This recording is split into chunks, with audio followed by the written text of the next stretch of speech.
انتہائی واجب التکریم علماء مشائخ، میرے پاس الفاظ نہیں کہ میں ان علماء کا، بزرگوں کا شکریہ ادا کر سکوں۔ ایک کہکشاں سجی ہوئی ہے اسٹیج پر، جیت علماء مشائخ بزرگ تشریف فرما ہیں، لیکن آج ہماری بڑی ہی سعادت مندی ہے اور یہ لمحات سعادت افروز ہیں کہ مصر سے قبلہ قاری صاحب تشریف فرما ہوئے ہیں۔ اور آپ جانتے ہیں کہ مصر کون سی سرزمین ہے۔ مصر کو حضرت موسیٰ علیہ السلام کے ساتھ نسبت ہے، حضرت یوسف علیہ السلام کے ساتھ نسبت ہے، اور جد الانبیاء حضرت ابراہیم علیہ السلام کے ساتھ بھی مصر کو نسبت ہے۔ میرے آقا کریم صلی اللہ علیہ وآلہ وسلم نے صحابہ سے ارشاد فرمایا کہ جب مصر فتح کرو تو اہل مصر کے ساتھ خصوصی نرمی کرنا۔ تو عرض کیا یا رسول اللہ صلی اللہ علیہ وسلم اس کی وجہ کیا ہے؟ فرمایا ہماری ماں بی بی ہاجرہ مصر سے ہی آئی تھی۔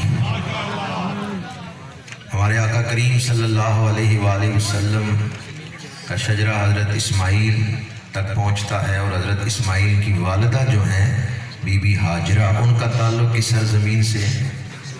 جی تھک تو نہیں گئے؟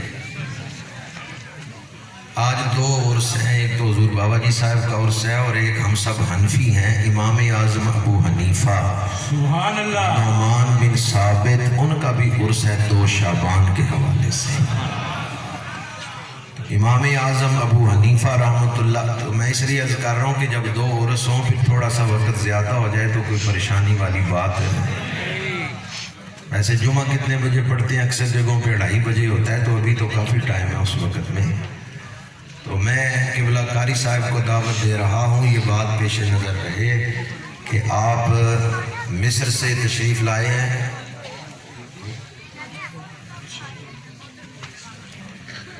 ہمارا عرس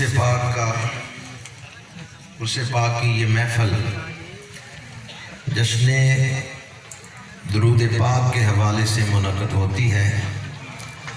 میں اس پر جتنا بھی اللہ پاک کا شکر ادا کروں کم ہے۔ ساری عمر سر سجدے میں رکھ کے شکرانہ کرتا رہوں تو شکرانہ نہیں کر سکتا کہ آج احباب نے جس شوق سے چند دنوں سے میرے ملک درود پاک کر رہے ہیں، میرا لمحہ لمحہ اس شکرانے میں گزر رہا ہے۔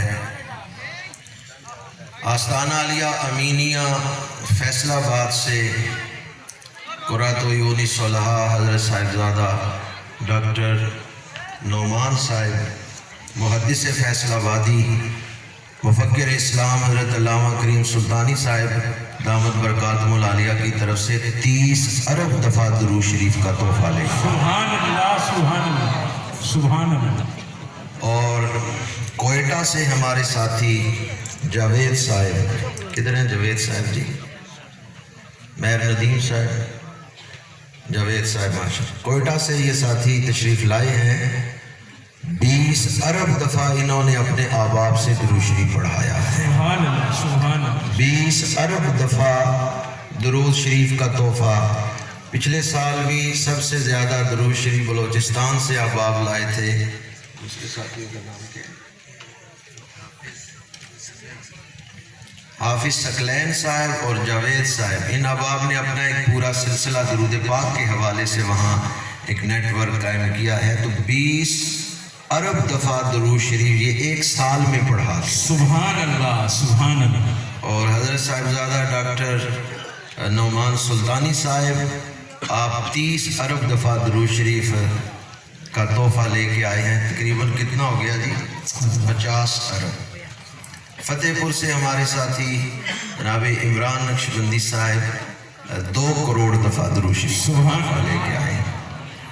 عظیم مداح حبیب غلام مصطفیٰ صاحب، وہ بھی 2 کروڑ کا درود پاک کا تحفہ لے کے آئے ہیں۔ سبحان اللہ۔ اور مہر علی صاحب کے پاس جو ساتھی درود پاک جمع کرواتے ہیں، 13 کروڑ دفعہ درود پاک انہوں نے جمع کیا۔ سبحان اللہ۔ پاڑیاں والی سے